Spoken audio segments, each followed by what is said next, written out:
gusto ko yung ganun. Oo. Hey guys! Yung gwapo na sa likod ko. Ayan sila. Ayan mga apo ko guys oh. Mag 7-Eleven daw yan sila. Nag-abang ng tricycle doon. Ang lapit-lapit lang. Pagtawid lang nitong tulay ng expressway oh. Yan. Kaya sumabay na ako maglakad para hindi mainip. Ilang hakbang lang. Pinabilang ko nga sa'yo kung ilang hakbang eh. Hindi na na. O diba nandun lang oh. O di. Pambili nyo lang ng palamig. Mag 7-Eleven daw yung dalawa. Wala baka makalpot ka. Lola, ginagawa ko sa akin.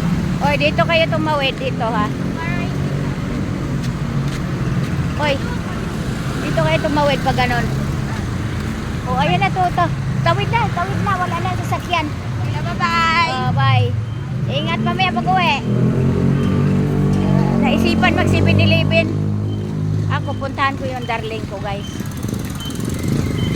Hindi pa umuwi sa trabaho.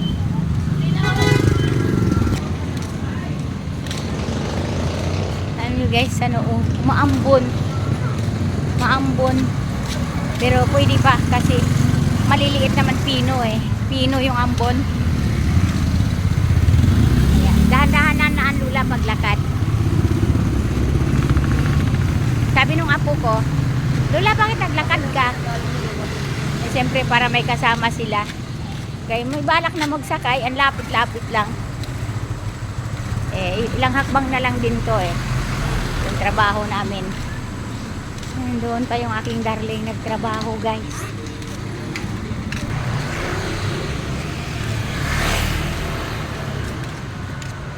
Maambon.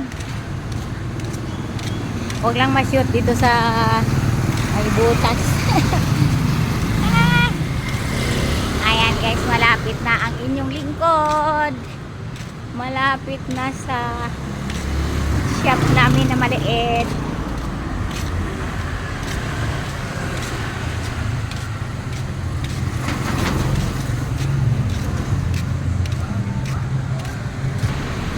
Sinipag lang ang inyong lingkod guys. Punta sa aking darling. Linggo ngayon eh, linggo. Hindi sana yun siya pupunta. Hindi sana yun gagawa kasi linggo nga. Eh wala, hindi eh. Sige, tawag yung customer. Sunduin man siya sa bahay kaya wala siyang choice. Kung maawain kasi yun. Kaya gawa na lang siya. Hinay-hinay. Imbis na magpahinga. Sabi ko nga, para makapagpahinga siya, doon kami pupunta maglayas-layas sa labas. Diba guys? Yatin mo muna. Ayan guys, nakarating na ako kay darling.